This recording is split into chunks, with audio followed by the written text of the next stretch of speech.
Donc j'ai le plaisir d'ouvrir la deuxième session de notre journée consacrée à l'œuvre de Mohamed Bougarsar. Donc je rappelle, comme je l'ai dit en commençant tout à l'heure, que Christophe Rochasson et le HESS ont eu l'initiative heureuse de vouloir saluer le prix Goncourt 2021, qui a été un ancien élève de l'EHESS. Et d'ailleurs, je salue aussi au passage la présence de son professeur Yves Versant, qui est là depuis le début de l'après-midi avec nous.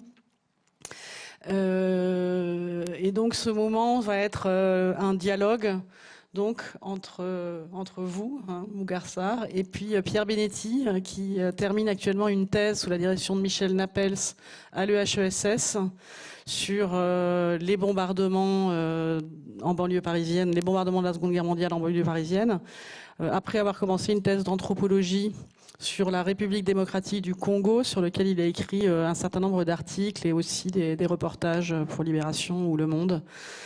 Et donc c'est lui qui merci beaucoup d'avoir accepté de mener cet entretien. Et je voudrais aussi remercier une nouvelle fois les personnes qui ont pris la plus grande part de l'organisation de cette journée. Anthony Miège, donc responsable du service de communication de l'EHESS, et Audrey Rouy, qui est également chargée de mission dans ce même service et également chargée des relations avec la presse. Voilà, et je vais tout de suite, en le remerciant donc pour cette initiative, donner la parole au président de l'EHESS, Christophe Rochasson. Merci Tiffaine.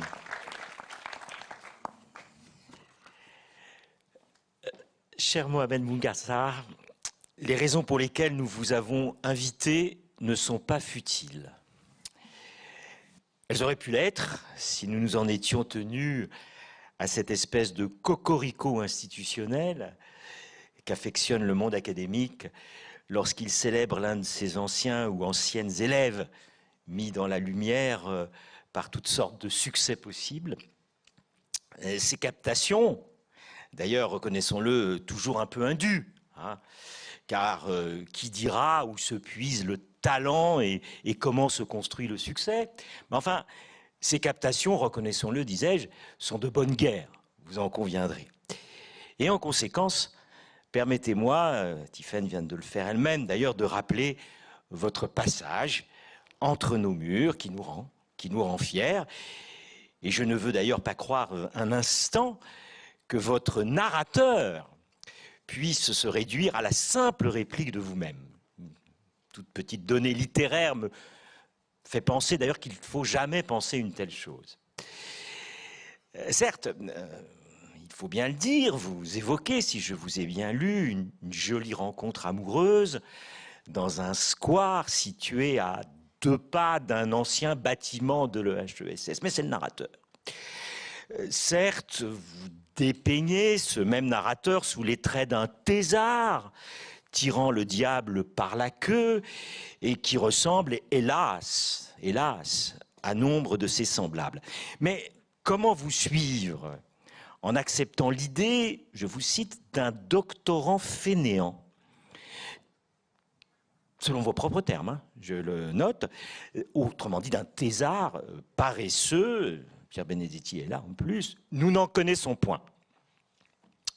Et parmi les futilités, il y en a d'autres. Il y a 1000 petites notations qui font écho, comme la littérature le fait toujours, à ce que l'on nomme la réalité. Celle de ses lecteurs, par exemple, les lieux traversés et dépeints par l'auteur, qui résonnent drôlement chez ceux-ci.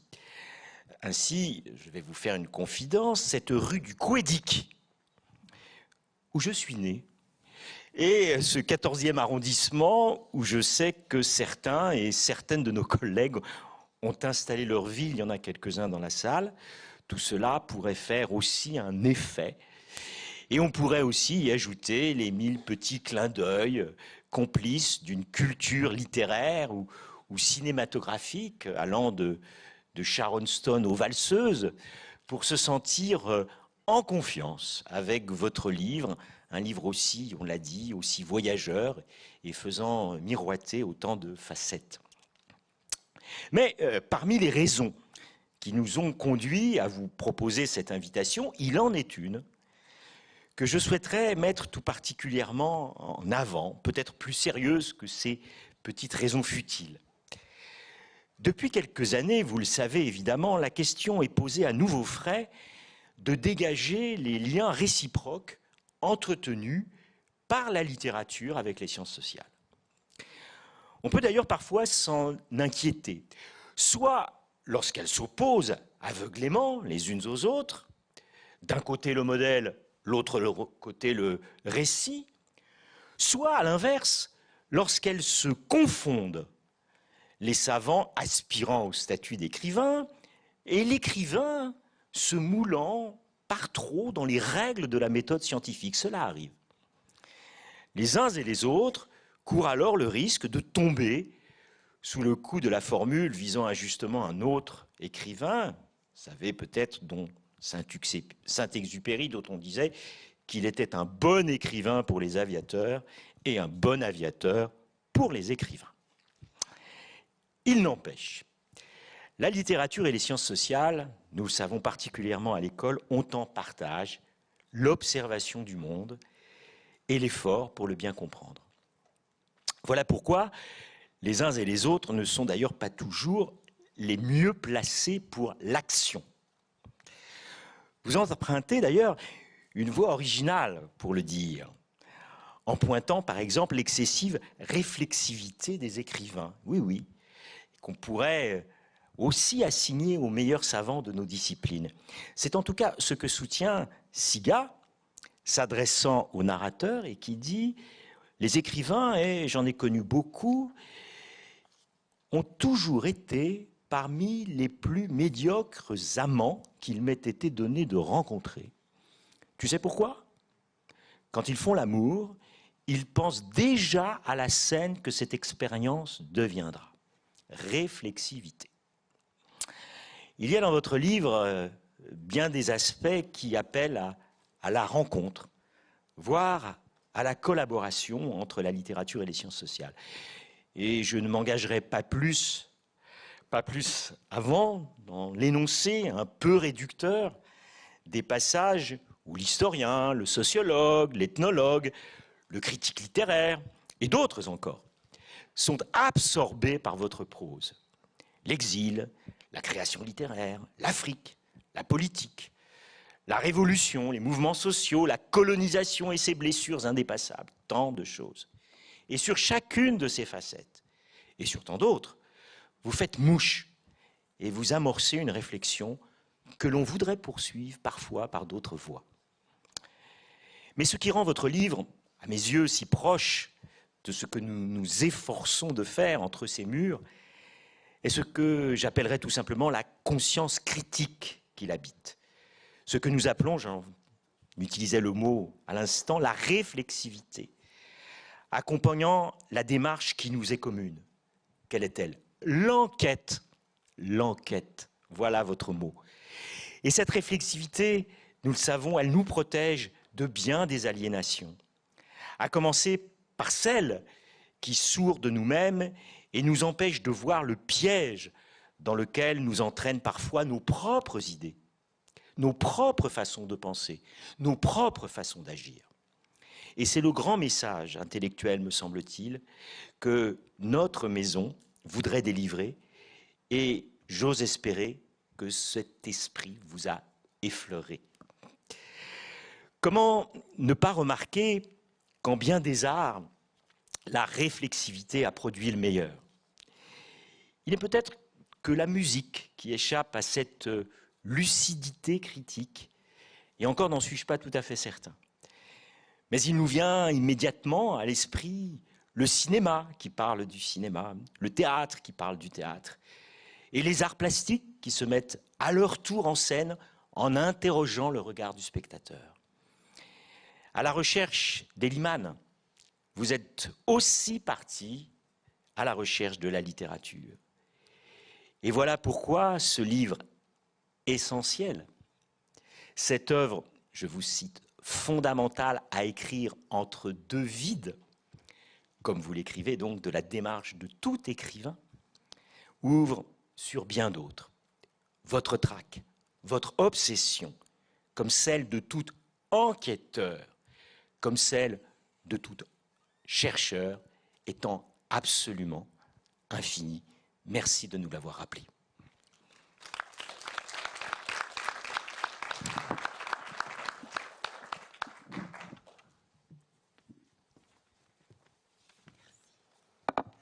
Merci, Monsieur le Président, et bonjour à toutes et à tous, et bonjour Mohamed Boungarsar, on n'avait pas eu l'occasion. Je me trouve dans une situation un petit peu particulière en ce moment, oui, vous aussi, puisque non seulement je suis étudiant à l'EHESS en doctorat, comme ça a été rappelé, comme beaucoup d'entre vous, je suis inscrit en thèse, en effet, je suis un lecteur de Mohamed Boungarsar, et j'ai écrit un article de critique littéraire, et donc c'est plutôt en tant que critique littéraire que je vais parler maintenant, même si j'évoquerai quand même mon expérience peut-être commune avec vous de cette maison où la littérature et les sciences sociales peuvent se rencontrer, et il n'y en a pas beaucoup, à vrai dire. Et donc en tant que critique, je voulais rappeler ce moment, disons pour moi le mois de juillet, août, où est apparu sur les programmes littéraires de la rentrée, donc sacro-saint moment de la vie littéraire française, est apparu dans les programmes ce roman, La plus secrète mémoire des hommes. Et quand je l'ai vu apparaître, je voulais faire cette remarque, et ça va se comprendre ensuite, parce que votre roman et vous-même avez été pris dans une espèce d'événement. C'est un événement littéraire, de fait, maintenant. Mais à ce moment-là précis, ce n'était pas encore un événement. C'était une rentrée ordinaire, d'une certaine manière. Et ce qui m'a intéressé tout de suite, c'est pour ça que je l'ai pris au sein du comité de rédaction d'En attendant Nado, qui est la revue que j'ai fondée avec beaucoup d'autres. Ce qui m'a intéressé, c'était que sous le titre, il y avait indiqué Philippe Ray, Jim San. Alors c'est pas anodin, et c'est pas tous les jours qu'on voit ça. Donc c'était un livre coédité entre Paris par les éditions Philippe Ray et Dakar par les éditions Jim San. Et là, soudain, je me suis dit, tiens, qu'est-ce que c'est que cet objet? J'ai commencé à feuilleter, j'ai vu le résumé. Et le deuxième intérêt qui a tout de suite, avant d'ouvrir le roman, qui a tout de suite attiré mon œil, ce qui m'a intéressé, c'était aussi que La plus secrète mémoire des hommes se présentait immédiatement comme une enquête, certes, on l'a rappelé, mais une enquête fictive. Une enquête dans l'imaginaire sur un écrivain fictif, bien que inspiré, on l'a vu tout à l'heure, soit par Wologam, soit par plusieurs figures. On y reviendra peut-être tout à l'heure. Alors que beaucoup d'auteurs aujourd'hui de la littérature contemporaine ont tendance, disons, à prendre de front le motif de l'enquête de manière plus ou moins référentielle et en tout cas directe. Et vous, tout de suite, vous déjouez la chose en la prenant immédiatement de manière indirecte. C'est ça tout de suite qui m'a intéressé. J'ai écrit un article. D'ailleurs, vous m'avez fait le plaisir d'y répondre, ce qui est extrêmement rare, je dois le dire, parmi les auteurs de littérature. Vous y avez répondu, on a pu échanger avant de se rencontrer.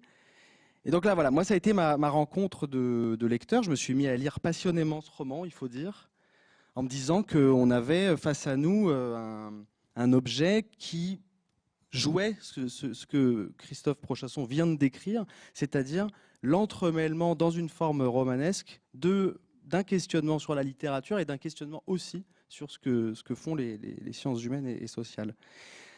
En fait, je voudrais que ça soit à la fois une conversation, mais j'avais quand même un peu une question. On vient de passer toute une après-midi, là je viens de parler de mon arrivée sur votre texte, enfin, de ma découverte.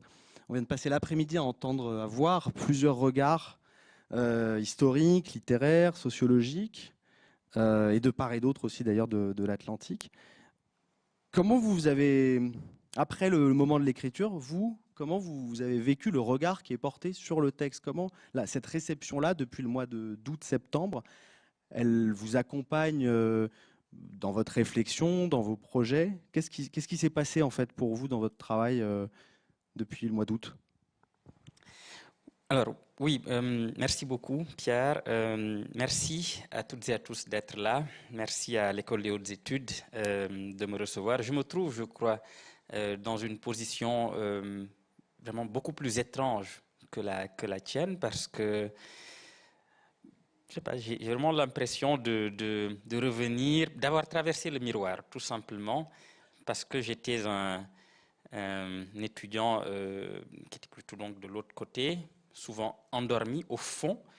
Et là, je me retrouve ici. Ça ne veut pas dire que c'était inintéressant, au contraire. J'ai toujours considéré que lorsqu'on s'endormait en séminaire ou en cours, c'est que c'était assez intéressant pour vous donner envie de vous abandonner à cet état tout de même de douceur. Donc, je salue vraiment votre présence. Merci à toutes et à tous, à des visages que je connus, qui ont participé à ma formation. Je salue particulièrement Yversan, au séminaire duquel je n'étais jamais endormi. On se sauve comme on peut. Ce qui s'est passé depuis le mois d'août dans la réception de ce livre, disons qu'il y a eu plusieurs moments. Ce qui m'a d'abord frappé, c'est que c'est un texte qui a d'abord été porté, et tu l'as rappelé, par la critique littéraire. Pas dans un premier temps par la librairie, par exemple, ni par une sorte de bouche à oreille des lecteurs, tout simplement, mais d'abord par la critique littéraire, peut-être parce qu'ils ont eu la primeur ou je sais pas, de le recevoir d'abord avant les autres, mais c'est quelque chose qui m'a frappé. Ensuite, évidemment, après quelques semaines, j'ai commencé à voir concrètement comment est-ce qu'il était lu. Et là, il y a eu plusieurs lectures que je ne vais pas m'aventurer à découper de façon un peu trop catégorielle, un peu trop schématique, mais j'avais l'impression que, et ce n'est pas sans rapport avec la question qui a été soulevée par Christophe Prochasson et puis par toutes les interventions, je pense, auparavant, du rapport entre le roman et ce qu'on pourrait appeler la réflexion du roman, la pensée du roman. C'est que j'ai eu l'impression que, pour la même exacte raison, le livre était extrêmement a intéressé beaucoup de monde, a été salué par beaucoup de monde, et qu'il a provoqué aussi la réticence. Mais pour la même exacte raison, qui était qu'il se situait très exactement dans cet espace-là, entre la théorie et la pratique, entre la création littéraire et la réflexion littéraire. Et que on pouvait le trouver intéressant, complexe dans sa construction, le fait de revenir sur le roman, même si ce ne sont pas des choses tout à fait, absolument pas nouvelles. Toute l'histoire de la littérature n'est tissée que de romans sur ce mode-là. Mais j'ai constaté que c'était un champ de bataille aussi, que cet espace-là de la rencontre entre la littérature et la pensée de la littérature. Mais depuis mes débuts, mais de façon plus radicale dans ce livre-là, j'ai toujours veillé, tenu à rester dans cet espace-là. Dans ce texte-là, c'est radicalisé, et ça s'est vu dans la réception, mais globalement, c'est un texte qui a été vraiment plutôt bien reçu. Voilà. Il y a eu quelques critiques, notamment sur la question du plagiat, mais c'est un texte qui, de façon très étrange, continue à s'écrire dans le réel, puisque les mises en abîme qui en sont l'un des principes semblent s'étendre à la réalité, et je me retrouve moi-même pris dans une sorte de piège que j'ai tendu ou que j'ai essayé de tendre et qui s'est refermé sur moi. Et si je me retrouve à recevoir un prix littéraire de cette sorte après l'avoir en un sens moqué, c'est que c'est un texte qui continue aussi, très étrangement, à se proliférer, à proliférer dans le réel. Mais tant mieux, puisque c'est son sujet même également, comment les textes prolifèrent dans le réel. Oui, parce qu'il y a quelque chose qui a été assez étonnant au moment en particulier du prix Goncourt, c'est que l'ensemble, enfin en tout cas beaucoup de critiques littéraires ou de commentateurs dans les médias, les chercheurs au début ne se sont pas aventurés tout de suite pour commenter. En tout cas, les journalistes ont tout de suite dit que ce prix était donné à un auteur né au Sénégal et que c'était ça qui était d'abord mis en avant. Et vous, je me souviens d'une interview, vous avez répondu, mais c'est mon texte qui est primé. Moi, je ne suis que, je ne sais plus comment vous avez formulé ça, mais c'était assez.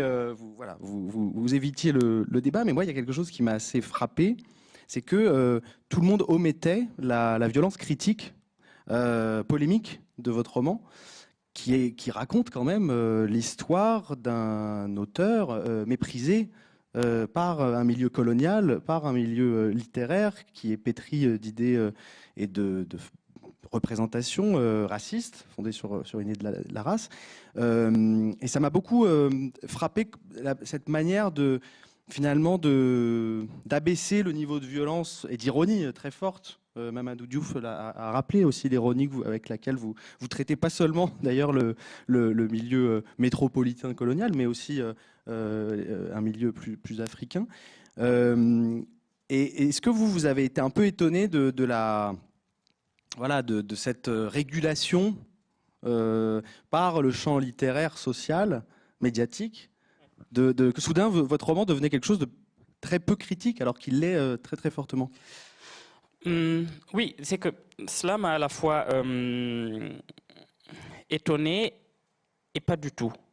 Pas du tout pour la simple raison que l'une des interprétations qu'on peut en faire, c'est que le champ littéraire en France a peut-être aussi, après lecture du texte, accepté ou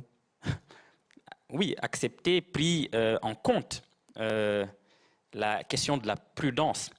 C'est-à-dire que cela peut aussi être le signe que l'un des grands axes polémiques du roman a été compris et que plutôt que de revenir sur cette question polémique-là,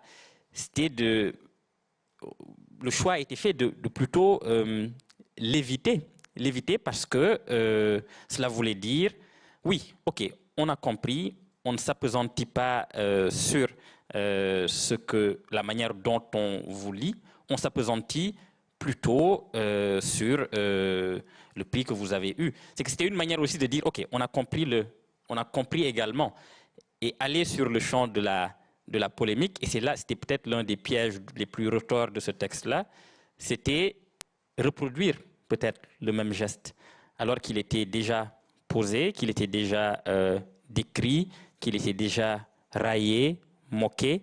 Cela impliquait ou exigeait presque une sorte de déplacement dans la lecture du roman. Mais c'est vrai que j'ai été, dans un premier temps, assez étonné.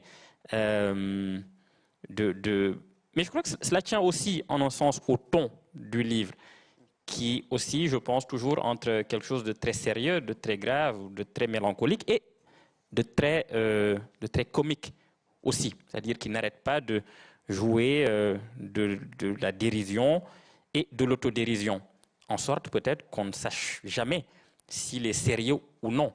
Ce qui est pour moi l'idéal d'un texte en un sens, c'est qu'on ne sache jamais si on est confronté à quelque chose de très sérieux ou au contraire d'absolument comique et dérisoire. Et j'avais pas vu cette question-là, en fait, de l'évitement organisé. En fait, vous parlez de piège. Vous aviez prévu aussi certains commentaires qui ont été faits de votre œuvre. Tout au long de ma lecture, il y a eu autre chose, parce que le travail de critique, au bout d'un moment, c'est aussi c'est un travail de journaliste, d'une certaine manière, de la matière littéraire. Il faut observer ce qui se passe et en tirer des événements, parfois, et il y en a. Et se demander, c'est ce que se demandait tout à l'heure Catherine Mazorik, à quoi reconnaît-on un écrivain? Alors, ce qui est passionnant quand on fait de la critique, c'est que cette question-là, on doit la prendre au présent. Il y a des œuvres qui sont en train de se faire, parfois abouties, inabouties, mais en tout cas, il y a des choses qui apparaissent. Et chez vous, il y a quelque chose qui est apparu, et soudain, je me suis dit là que c'était... il fallait parler de vous, et je connaissais absolument pas votre travail en fait auparavant. Maintenant, je le connais un peu mieux, disons. J'essaye. En tout cas, ce qui m'a intéressé dans votre parcours aussi, c'est que vous aviez mené deux types finalement de recherche.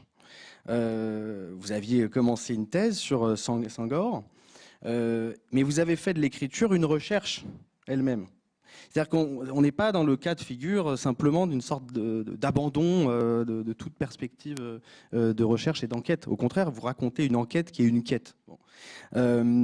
Mais on connaît très mal en fait votre partie, disons, chercheur sans la littérature. Et est-ce que ça a existé en fait pour vous? Est-ce que il y a eu une partie de vous qui était dans la théorie ou dans la réflexion, dénuée de la création littéraire, quand vous étiez étudiant à l'EHESS par exemple? C'est justement là le problème. Jamais. C'est-à-dire que même quand je rendais des travaux universitaires, ce qui était parfois salué et critiqué, c'est que c'était des travaux qui avaient une écriture littéraire. Et je pense que tout au long de mon passage à l'école des hautes études, je n'ai pas arrêté de penser à cette question-là. Comment faire en sorte que les deux soient non pas confondus, mais soient deux versants d'une même montagne, si on veut. Donc, oui, que ce soit dans mes travaux sur Senghor, que ce soit dans mes travaux, même sur Wologam, qui n'ont pas abouti, disons-le, en tout cas qui sont passés dans le roman, je n'ai jamais délié les deux aspects, en tout cas parce que je ne savais pas comment les délier, et c'est peut-être par contrainte, finalement, aussi, par choix, autant que par contrainte, ou par choix de cette contrainte, que par le fait de l'assumer, que j'ai fini par écrire ce roman-là de cette manière-là aussi, non pas en étant dans une position théorique, parce que je ne crois pas que ce soit elle qui domine dans le roman, mais en interrogeant la fiction comme espace de réception de ces deux modalités-là d'une écriture. Et ce sont des choses qui ont été nourries évidemment par beaucoup de lectures théoriques, c'est certain. Mais dans mes propres travaux, dans les articles que j'ai pu écrire, cela n'apparaît jamais clairement que je suis dans une position soit de pur chercheur, soit de pur écrivain. Les deux étaient toujours mêlés, et je pense que ça a été d'ailleurs mon problème fondamentalement, et peut-être ma chance aussi, qui m'a poussé à un moment donné à choisir non pas le roman comme simple genre, mais vraiment la fiction, au sens presque de Borges, une fiction. Voilà, avec un F majuscule. Ça reste à définir, mais en tout cas, c'est un espace qui permet de recueillir à la fois le roman et la pensée du roman, à la fois la création à partir du réel et le regard aussi, non pas de surplomb, mais d'écart sur ce réel-là. Dans les lectures que vous avez eues, il m'a semblé que vous choisissiez quand même des figures, soit... je repense à René Maran qu'on a évoqué tout à l'heure. Vous avez publié là, il y a quelques semaines, une préface à une réédition d'un texte de René Maran qui date de 1947, Un homme pareil aux autres, qui vient de reparaître aux éditions du Typhon.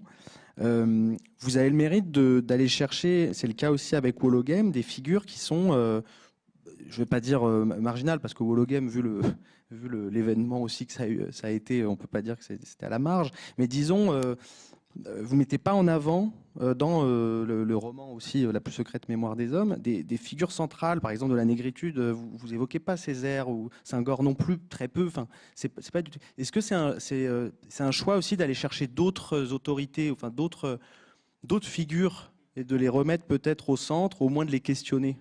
J'étais assez étonné par ça. Oui. Il y a je pense, une réflexion.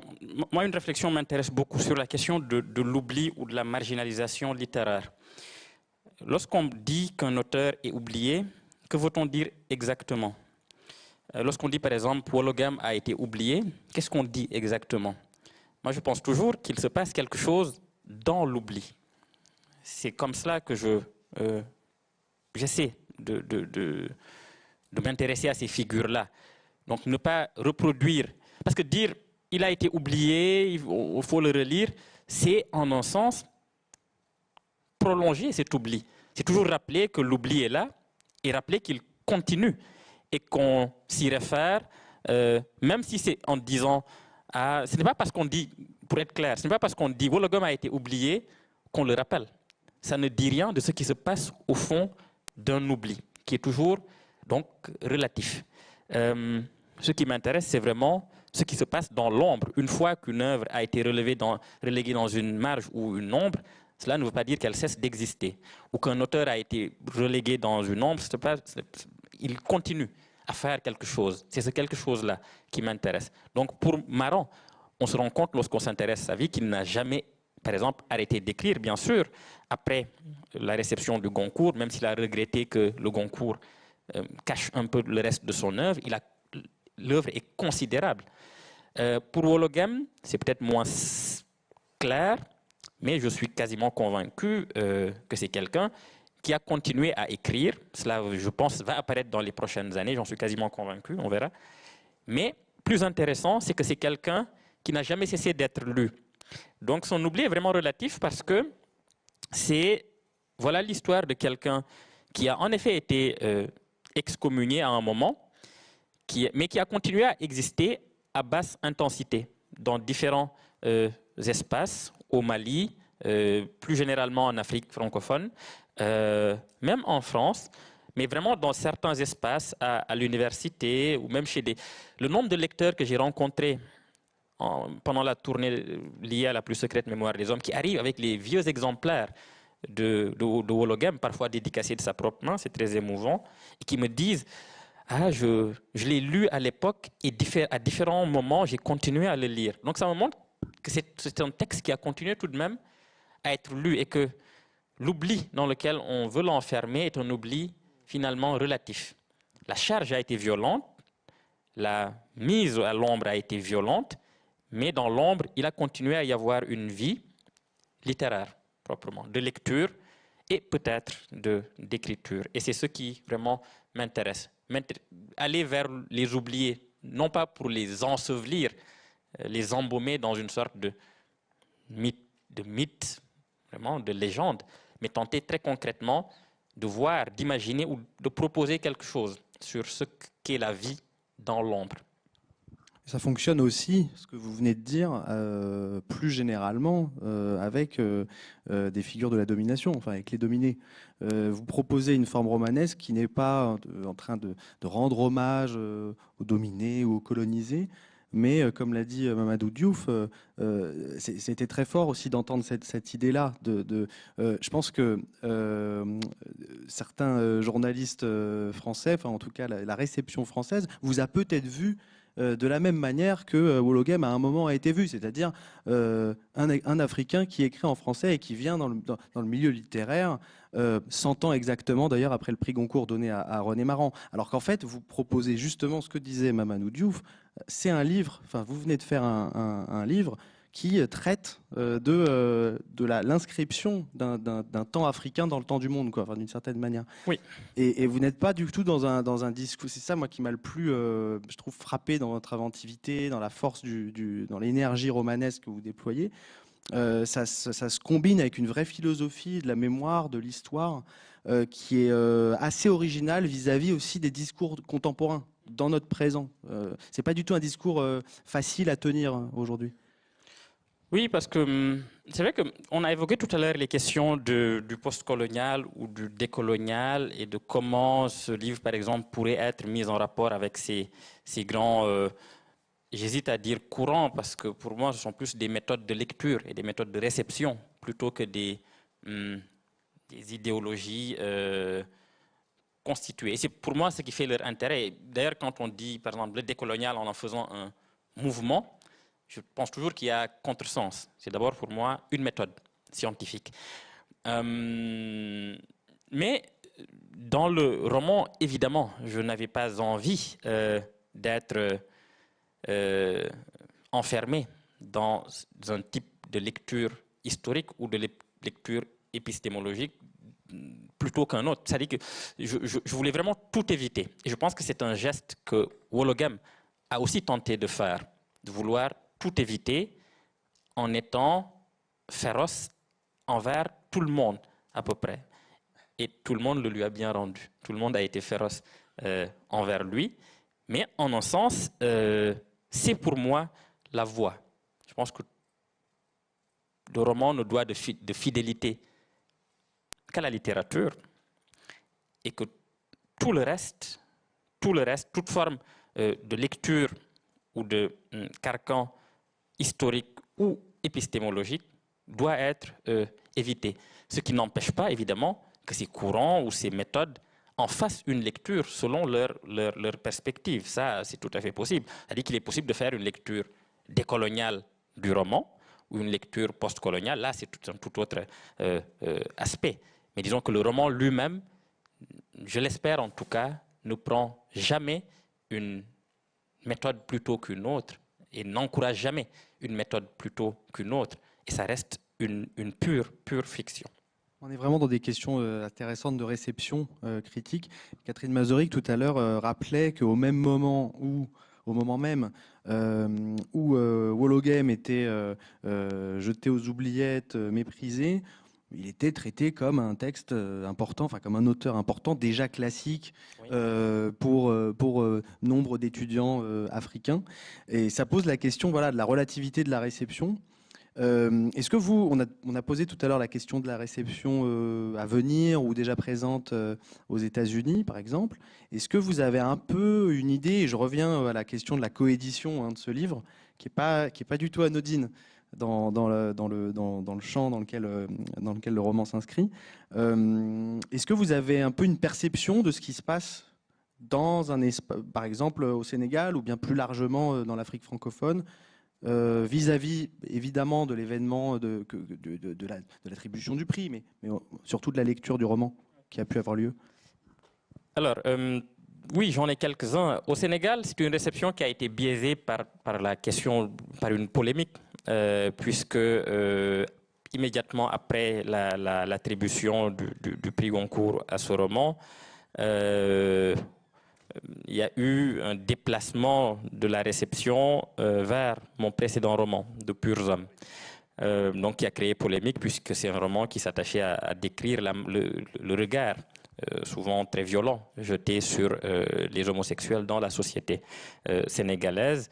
Et la réception est plutôt passée sous le mode de la polémique, non pas tant du roman lui-même, que du précédent roman De purs hommes et de questions plutôt morales, etc. C'est-à-dire que ce roman a activé une polémique ou il l'a réactivée? Elle existait déjà, cette polémique? L'a activé, parce qu'au Sénégal, bon, quand j'ai publié De purs hommes en 2018, le roman était passé relativement inaperçu. C'est-à-dire qu'on savait qu'il avait été publié, mais il y avait aussi une stratégie d'évitement. La critique est très maligne. Enfin, quand elle veut éviter un roman, elle l'évite. On ne peut rien faire. On ne peut rien faire. Donc pour De purs hommes, c'était le cas. Et c'est peut-être le débat ou la polémique qui devait avoir lieu à cette époque-là qui n'a rejailli qu'à ce moment-là, à la faveur de ce prix. Donc au Sénégal, la réception littéraire n'a vraiment commencé qu'après, longtemps après. Et elle a plutôt été menée vraiment de front par l'université et puis par des lecteurs. Et c'est une réception qui est plutôt très positive et très étrangement qui se fait aussi par contraste par rapport à mes précédents romans. Ce que j'ai beaucoup entendu, du Sénégal en tout cas, c'est que c'est un roman qui est très différent des précédents. Ce différent-là pouvoir renfermer plusieurs choses, que ce soit par le style ou par la complexité de la composition, etc. etc. Mais bon, voilà, c'est une réception globalement positive. Au Mali, on insiste beaucoup sur Wollogem et sur le fait que le livre les fait réapparaître aussi, même si, au fond, je crois que dans un pays comme le Mali, Wollogem n'a jamais vraiment disparu. Mais je pense que c'est surtout le fait de le faire réapparaître dans un espace plus grand et surtout de le faire réapparaître au lieu où on l'avait fait disparaître, c'est-à-dire en France. Vraiment, il y a aussi énormément de témoignages de gratitude et de reconnaissance, même si en la matière, j'ai toujours répété que ce n'est pas ce livre qui fait réapparaître Paul Ogam, il n'a jamais vraiment disparu, et s'il n'a pas disparu, c'est aussi parce qu'il y a eu des lecteurs, des critiques, des éditeurs, des gens qui régulièrement, pendant ces 40, presque 50 ans de disparition, l'ont maintenu finalement lisible, vivant, l'ont réédité, ont parlé de lui, et l'université, dans ce sens-là, a joué un très grand rôle. Cet élément de la coédition, ça fait partie aussi d'une stratégie, stratégie éditoriale mise en place. Ou bien on connaît assez mal l'histoire éditoriale de votre livre, en fait, et elle est assez intéressante, je pense. Alors, déjà, mon précédent roman de Purs Hommes était une coédition. Jim San et Philippe Rey s'étaient associés. Jim San est représenté par Felwine Sarr aujourd'hui, même si c'est une maison qui a été fondée par Felwine Sarr, Boubacar Boris Diop et Nafissatou Dia. Mais c'est Felwine Sarr aujourd'hui qui représente la maison. Felwine Sarr est un auteur de Philippe Rey, entre autres, et il a publié chez Philippe Rey en 2016 Afrotopia, un essai qui a eu un certain retentissement. Il se trouve qu'à cette époque-là, je connaissais déjà un peu Felwine Sarr, qui est devenu un ami, un grand frère, et un beau jour, il m'a simplement proposé de faire cette coédition-là pour mon troisième livre, mes deux premiers romans ayant été publiés chez Présence africaine. Après réflexion, j'ai trouvé que c'était une bonne idée qui était liée au sujet même du texte et de ce que je voulais pour ce texte-là dans la société sénégalaise. Et je pensais que Jim San, étant au Sénégal, était mieux placé pour le porter au Sénégal et Philippe Rey ici. Et donc cette histoire, l'histoire éditoriale est en réalité une histoire d'amitié, puisque c'est Felwine Sarr qui m'a présenté à Philippe Rey, et nous avons vraiment travaillé à trois sur ce texte-là. Mais c'est une histoire aussi qui pense les conditions de matérialité des livres, de circulation des textes.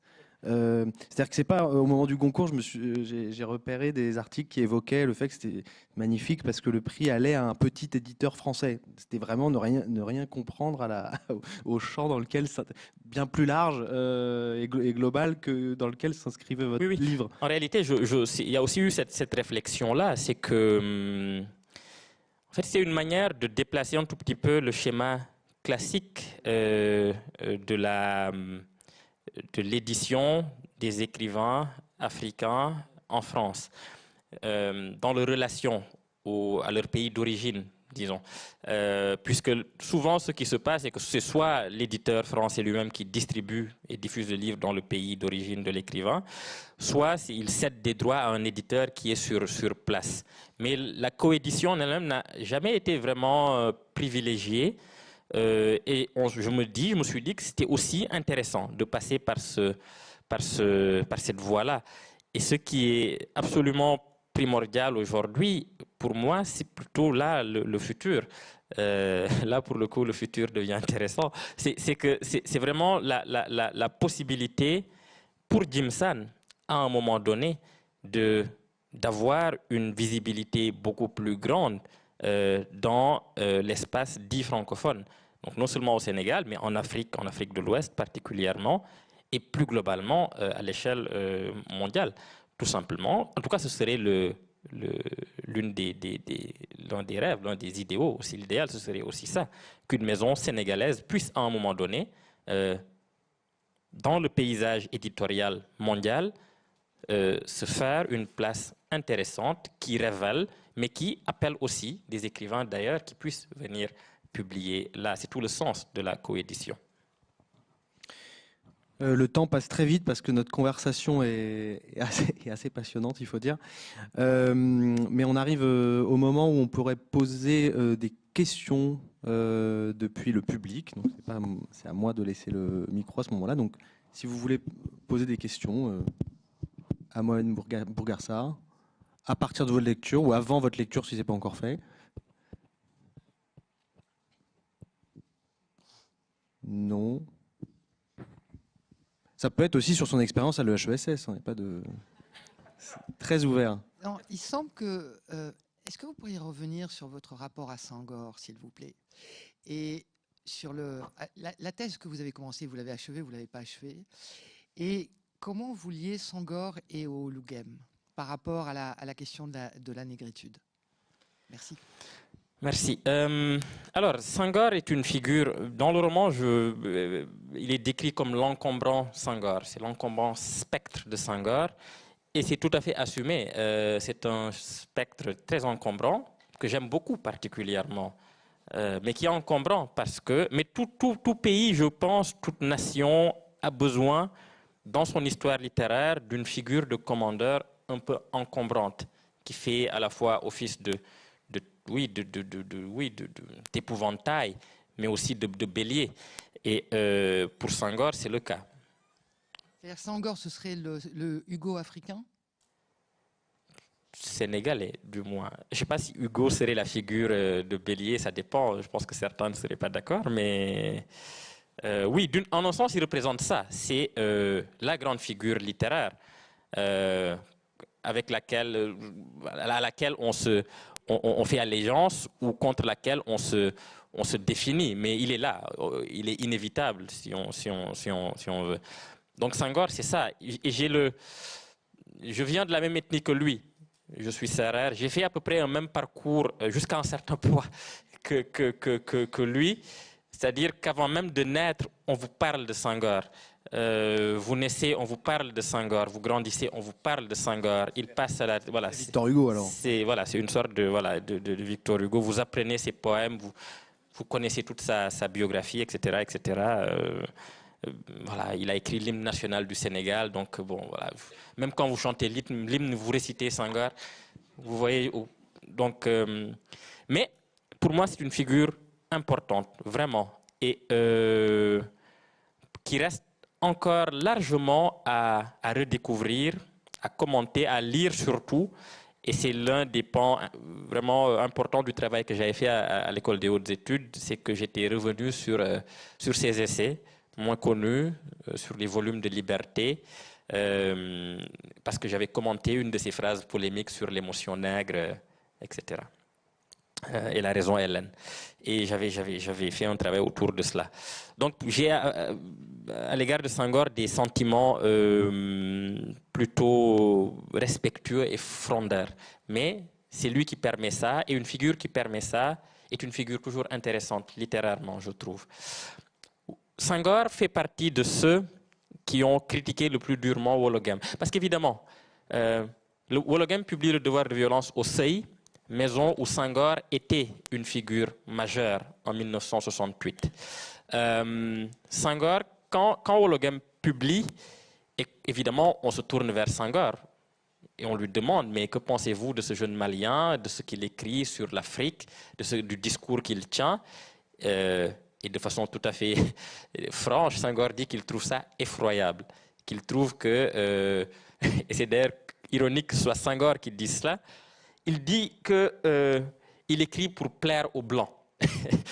C'est Senghor qui dit, c'est un jeune qui écrit pour plaire aux Blancs, accusation qu'il a lui-même souvent essuyée jusqu'à la fin de sa vie. Mais là, il la retourne contre Ouloughem, puisqu'il voit dans Le devoir de violence un livre de façon très transparente adressé à la négritude, qui est une critique virulente de la négritude et du discours que Senghor tient, que Césaire tient de façon un peu différente, parce qu'il n'y a pas qu'une seule négritude. Mais oui, Senghor fait partie de cette intelligentsia africaine qui a reçu très durement le texte de Ouloughem et qui n'a pas levé le petit doigt quand il y a eu cette polémique-là, véritablement. Senghor n'a pas réagi, pas tellement. Son commentaire était plutôt lapidaire et très négatif. Et à côté de lui, il y a d'autres figures auxquelles on pense. Quelqu'un comme Ampateba, par exemple, n'a pas non plus énormément réagi. Il a traité Ouloughem de Dogon. Enfin bon, voilà. Voilà. Mais en tout cas, la réception, les rapports entre Senghor et Ouloughem étaient assez heurtés. Et pourtant, ils sont aussi passés quasiment par le même moule.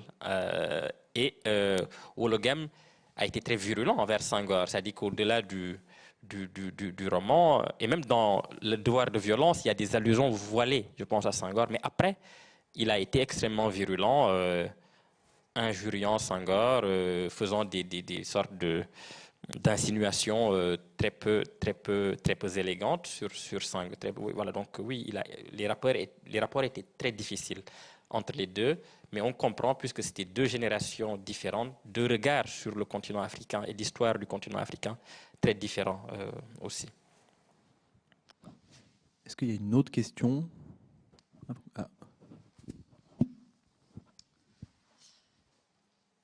Oui, moi je voulais savoir, je trouvais la question de la coédition particulièrement intéressante et je voulais savoir en termes de regard, si je comprends bien, Felwine Sarr et Philippe Ray avaient autant en fait leur mot à dire sur l'édition du texte. Et je ne sais pas si c'est possible de dévoiler un peu des coulisses, mais est-ce qu'il y avait des désaccords? Est-ce que c'était toujours en dialogue tous les trois? Ou est-ce que Philippe et Felwine travaillaient ensemble? Et est-ce qu'il y avait des points vraiment de désaccord autour du texte? Oui, on a travaillé tous les trois ensemble. Donc oui, Felwine et Philippe ont travaillé ensemble. Le texte a beaucoup circulé, si on veut. Donc on l'a lu eux l'ont lu à des rythmes très différents et avec des manières de lire extrêmement différentes aussi, mais très intéressantes. Le plus souvent, il y avait des accords, et puis quelquefois, il y a eu quelques désaccords. Et lorsqu'il y avait des accords, c'était toujours moi, l'auteur, donc, qui tranchait. Qui faisait le choix, mais c'est très peu arrivé. Globalement, il y avait une sorte d'entente parce que même s'ils lisent de façon très différente, voient des choses très différentes dans les textes, je crois que fondamentalement, ce sont deux éditeurs qui sont très proches en un point, c'est qu'ils interviennent très peu sur le texte en lui-même. Ils procèdent plutôt par suggestion, ils procèdent vraiment par touches extrêmement précises, mais très peu. Il y en a eu très peu. Et donc, voilà. Je me souviens vraiment d'un seul, là c'est purement anecdotique, d'un seul épisode où la réconciliation était impossible. Et où même moi, je n'ai pas pu trancher parce que c'était un point qui vraiment... D'ailleurs, qui a été retiré du livre parce que nous n'arrivions pas à nous mettre d'accord. Et j'entendais très bien les arguments des uns et des autres. Et c'est c'est un passage du livre que j'ai décidé de retirer, voilà, qui avait déclenché de vifs débats. Mais moi, je suis toujours très heureux, évidemment, quand il y a de vifs débats sur les... On peut savoir quel était ce passage ou c'est absolument secret? Non, c'était sur un... Parce que dans le livre, il y a 4 biographèmes, donc mots très barthésiens, donc très EHESS. Dans ces... Hein? Oui, oui, sur Barthes, je pense qu'il y aurait toute une... Voilà aussi une chose, entre parenthèses, que je dois à mon passage ici, c'est-à-dire la connaissance plus approfondie de Barthes et la manière dont il apparaît soit par biographème, mais de façon dans le livre. Enfin, donc il y avait un 5e biographème qui devait se dérouler entièrement en Amérique du Sud, en Argentine, et qui a été retiré, qui était un épisode qui incluait un personnage d'ailleurs qui a été retiré pour cette raison-là, parce que voilà, c'était dans le groupe des jeunes écrivains au début, il y avait un personnage en plus dont le destin se jouait à un moment donné en Argentine, entre deux époques, on va dire. Et là, plusieurs personnes m'ont demandé pourquoi quelqu'un qui est pourtant une ombre tutélaire tout à fait identifiable, qui est Borges, n'apparaissait jamais et qu'à la place, il y avait Sabato et Gombrowicz. On attendait le 3e homme qui devait être Borges. Eh bien, Borges apparaissait dans ce biographème-là, mais il a été retiré. Voilà. C'est un point où nous n'étions pas tout à fait d'accord sur Ouais, c'est drôle parce que ça donne un autre possible du roman, enfin une autre version qu'on verra peut-être un jour. Oui.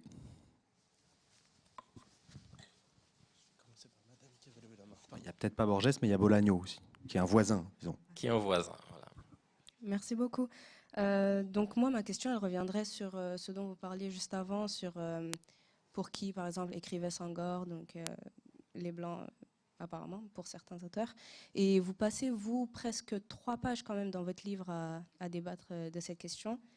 Vous parlez des écrivains africains ou d'origine africaine, vous parlez des lecteurs occidentaux, aussi appelés les lecteurs blancs, et vous finissez par vous poser la question de finalement, est-ce qu'on n'est pas trop dur envers ces grands symboles de la littérature africaine? Donc ma question, ce serait, vous, où est-ce que vous vous placez personnellement, donc avant le prix Goncourt attribué à ce livre-là, où est-ce que vous vous placerez maintenant si ça a changé? Et j'aurais une deuxième question sur du coup cette problématique, c'est pourquoi est-ce que pour vous on cherche toujours à savoir pour qui écrivent les écrivains africains alors que c'est pas des questions qui se posent pour les écrivains occidentaux, écrivains blancs, et en quoi ça, on va dire, dirige les styles littéraires, les histoires racontées des écrivains africains ou d'origine africaine? Alors, oui, c'est toute la question du roman. Enfin, en tout cas, c'est l'une des questions du roman. Donc, je ne suis pas certain d'avoir une réponse définitive ici. Est-ce qu'on est trop dur envers les écrivains qui nous ont précédés? Je pense que oui, on est toujours trop dur avec les écrivains qui nous ont précédés. Et même en recontextualisant, en se mettant à leur, voilà, à leur place, si on y arrive, en mettant tout un ensemble prenant tout un ensemble de précautions historiques, on est toujours un peu trop dur. Mais en un sens, c'est normal, c'est naturel. Ils existent pour ça aussi, ou ils ont existé pour ça, pour que nous soyons trop durs. C'est l'égoïsme du contemporain. C'est l'égoïsme du présent, c'est presque sa tâche à un moment que d'être très dur envers ceux qui ont précédé ce présent-là. Mais être dur, la véritable dureté est toujours une lecture. Mais à partir du moment où on lit très précisément quelqu'un, quelle que soit la dureté qu'on manifeste envers lui ou envers son œuvre, on est en train aussi de lui rendre un hommage. Pour moi, en littérature, c'est toujours ça, qu'on soit dur, qu'on soit polémique, qu'on déteste même, on est toujours en train de se comporter en lecteur. Et c'est ce qui est important. Je pense que le drame de beaucoup d'écrivains africains, de Senghor en particulier, c'est qu'il n'est pas extrêmement lu.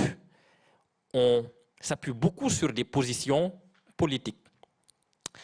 Mais la lecture, lorsqu'on va dans le détail de sa réflexion politique, ce qu'il a écrit, notamment dans l'un des volumes de Liberté sur le socialisme, par exemple, là on est dans quelque chose de très précis.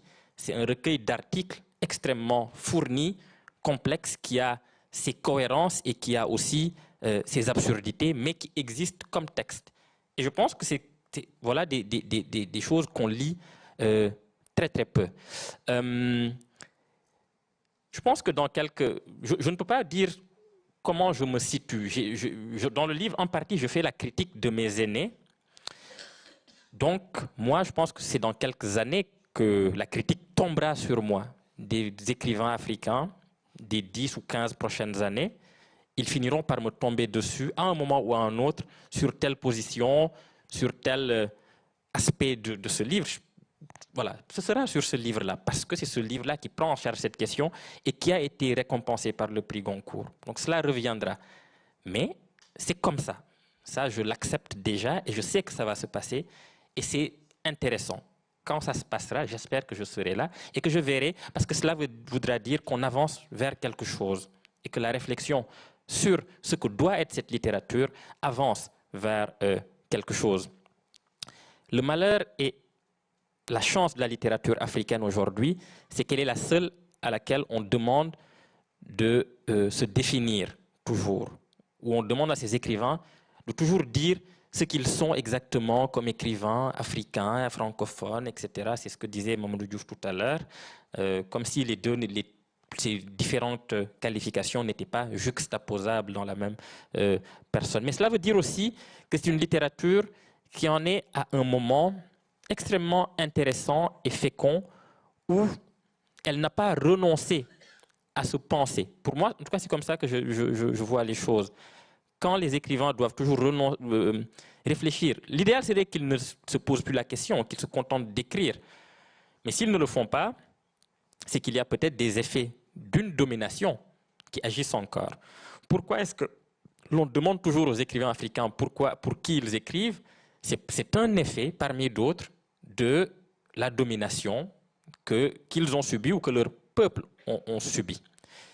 C'est un effet de la marginalisation relative éditoriale qui a été la leur pendant un certain nombre d'années et qui est la leur encore aujourd'hui.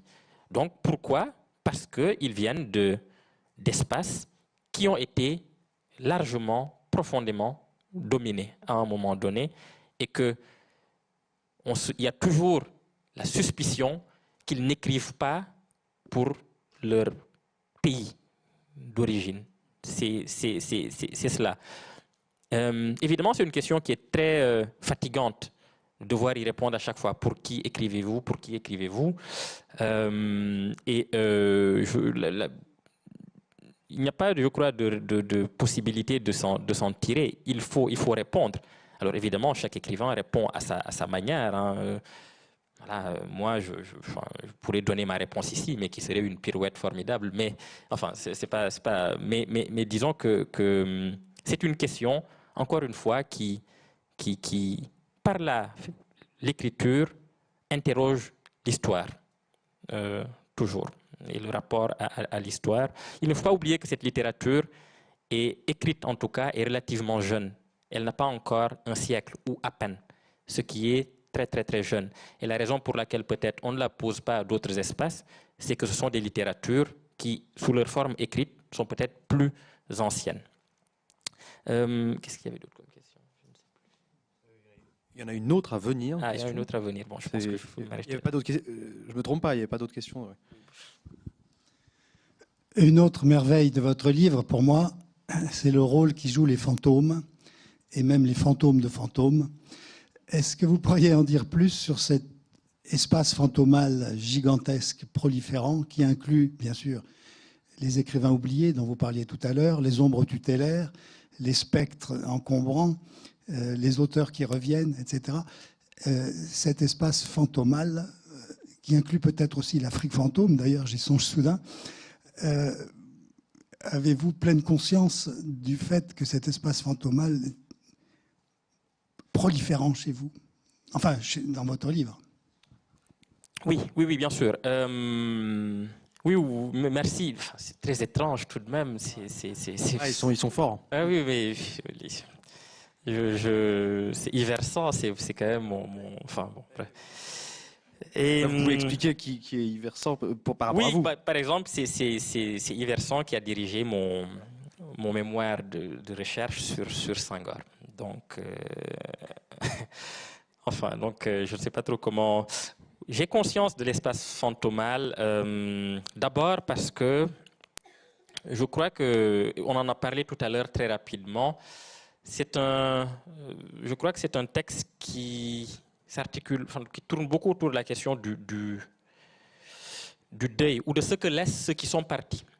Quand je disais tout à l'heure que ce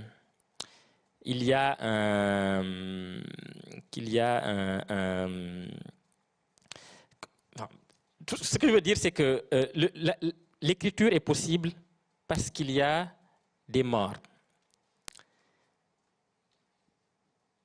Danielle Salnave a écrit un livre que j'aime beaucoup qui s'appelle Le don des morts. Et le don des morts chez elle, c'est l'écriture. La littérature est possible parce qu'il y a des disparus. Ce qui se passe dans l'ombre, ce dont je parlais tout à l'heure, c'est la possibilité, c'est la genèse de l'écriture. Donc il y a un espace fantomal qui se crée parce que ce sont ces fantômes-là qui sont la source et la genèse même de l'écriture.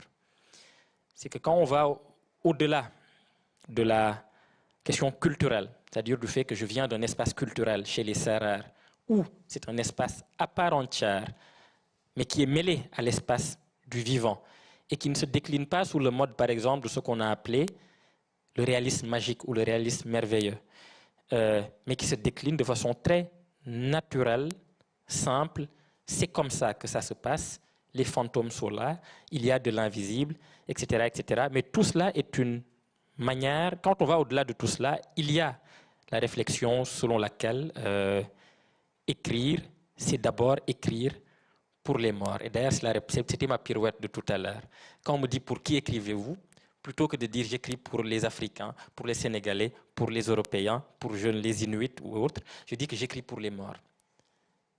Et cela dit tout du rapport qu'il y a entre deuil et écriture, entre mélancolie, vous êtes un spécialiste de la mélancolie entre autres, et écriture. Et pour moi, c'est extrêmement important et c'est presque la colonne vertébrale. Eliman disparaît.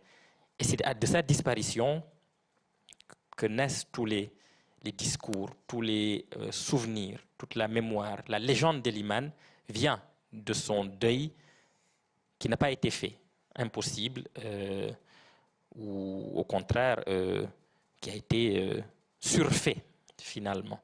Mais oui, voilà, donc les fantômes existent pour qu'on puisse écrire. Voilà.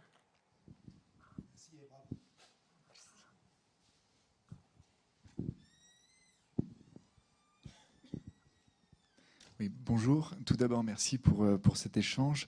Vous avez tout à l'heure évoqué les critiques sur votre livre. Moi, je voulais savoir quelles ont été vos réactions, quelle a été votre réception de la critique littéraire qu'on a pu faire sur votre livre et quel est votre rapport avec les critiques littéraires? Alors, contrairement à ce que laisse suggérer leur sort dans le roman, je les aime beaucoup, les critiques littéraires. Je trouve moi, je suis toujours très intéressé. C'est pour ça que j'ai le malheur de quasiment lire toutes les critiques littéraires qui se font. Non pas par narcissisme, vanité, il doit y avoir un peu de cela, il ne faut pas le nier. Quand on vous dit, ah, tenez, en attendant Nado a fait une belle critique, on se jette dessus pour se mirer. Mais plus sérieusement, je pense toujours que... Et c'est pour ça d'ailleurs que je suis venu aujourd'hui, que j'ai participé à quelques-unes des... J'étais très gêné, pour être tout à fait honnête. Rien de plus terrifiant, évidemment, que de venir participer à une demi-journée qui est consacrée à votre travail, dans un lieu où vous avez fait vos études.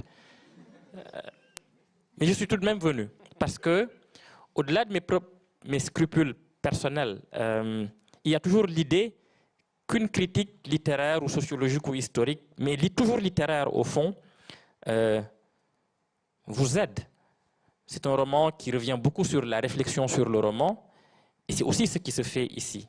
Et ça m'intéresse. Et en cela, je pense que j'ai gardé vraiment des habitudes que j'ai acquises en partie dans cette institution. Le fait de revenir et d'écouter des critiques littéraires parler dans un geste que je veux impersonnel, mais qui n'est pas possible, puisqu'on parle aussi d'un objet que j'ai écrit, dont j'essaie parfois, tu le soulignais tout à l'heure, de me désolidariser, mais ce n'est pas toujours possible. Il faut l'assumer. Mais je crois qu'une bonne critique littéraire est toujours quelque chose, bien sûr, qui apprend à l'auteur même quelque chose sur son roman. Et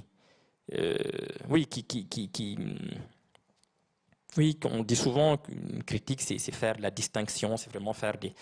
Mais pour moi, c'est cela. C'est ce qui permet d'abord à l'auteur de sortir plus intelligent, d'être beaucoup plus vif dans l'intelligence de son propre texte. Et en cela, j'espère que les critiques littéraires continueront.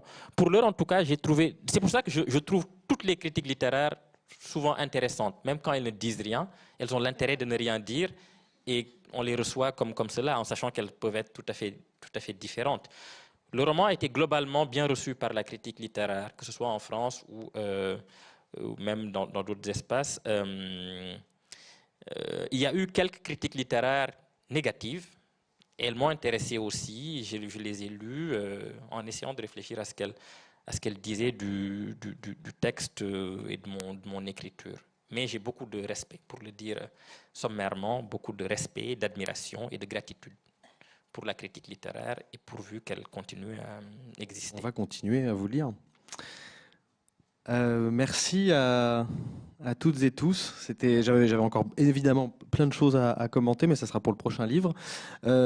C'était très beau de voir ce dialogue entre un écrivain, des chercheurs, la critique. Une dernière question possible. On peut laisser une dernière question. Je ne voyais pas dans le public de main se lever, donc je me suis permis, mais allez-y, évidemment. Bonsoir messieurs, excusez-moi. Merci monsieur Sarr.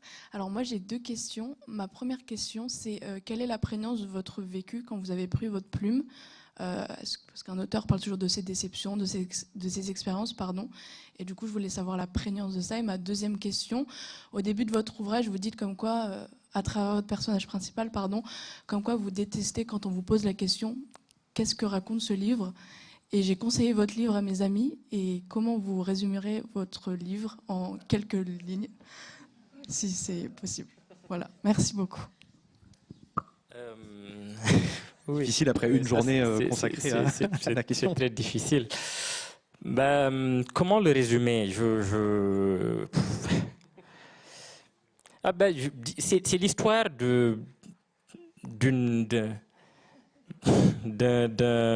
c'est l'histoire d'un homme qui s'enfonce dans son labyrinthe et plusieurs voix le suivent dans le labyrinthe. Déjà, c'est pas mal. Oui, oui. C'est comme ça. Je crois que ce serait ça. Et puis, la prégnance de mon expérience. Alors oui, il y a les auteurs jouent toujours. Ce n'est pas un roman direct. L'interprétation directement, biographique, est à la fois juste et tout à fait fausse, parce que dans des éléments très réels que j'ai pu vivre moi-même, à ces éléments-là, je mêle aussi des épisodes qui n'ont absolument rien à voir. Par exemple, enfin non, je ne vais pas donner d'exemple parce que là, je me compromets directement, mais disons que tout le travail de la fiction et du jeu, parce que moi, je tiens beaucoup à l'idée d'un jeu, c'est-à-dire que le roman soit aussi un espace ludique où on joue beaucoup avec ce qui semble être trop direct, trop réel finalement. Évidemment, quand Djegan pourrait être conçu comme mon double, oui, et c'est vrai, c'est mon double littéraire très transparent, mais jusqu'à un certain point. Et c'est ce certain point-là qui nuance qui est la fiction elle-même. Et bien évidemment, certains épisodes sont des choses que j'ai vécues, et puis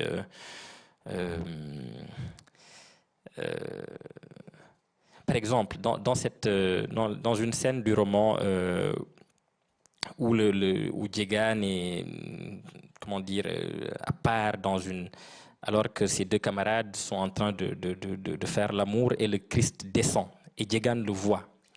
Il y a un élément vrai et un élément tout à fait faux. C'est une très belle conclusion sur le petit espace entre fiction et réalité. Merci beaucoup Mohamed Boungar Sarr. Merci beaucoup. C'était un plaisir. Et vraiment, merci Pierre. Merci à tout le monde. Vous. Merci beaucoup. Merci. Merci à l'EHESS, à l'équipe du CRAL, en particulier à Tiffaine Samoyo et Philippe Roussin d'avoir organisé cette journée. Et à très bientôt. Au revoir.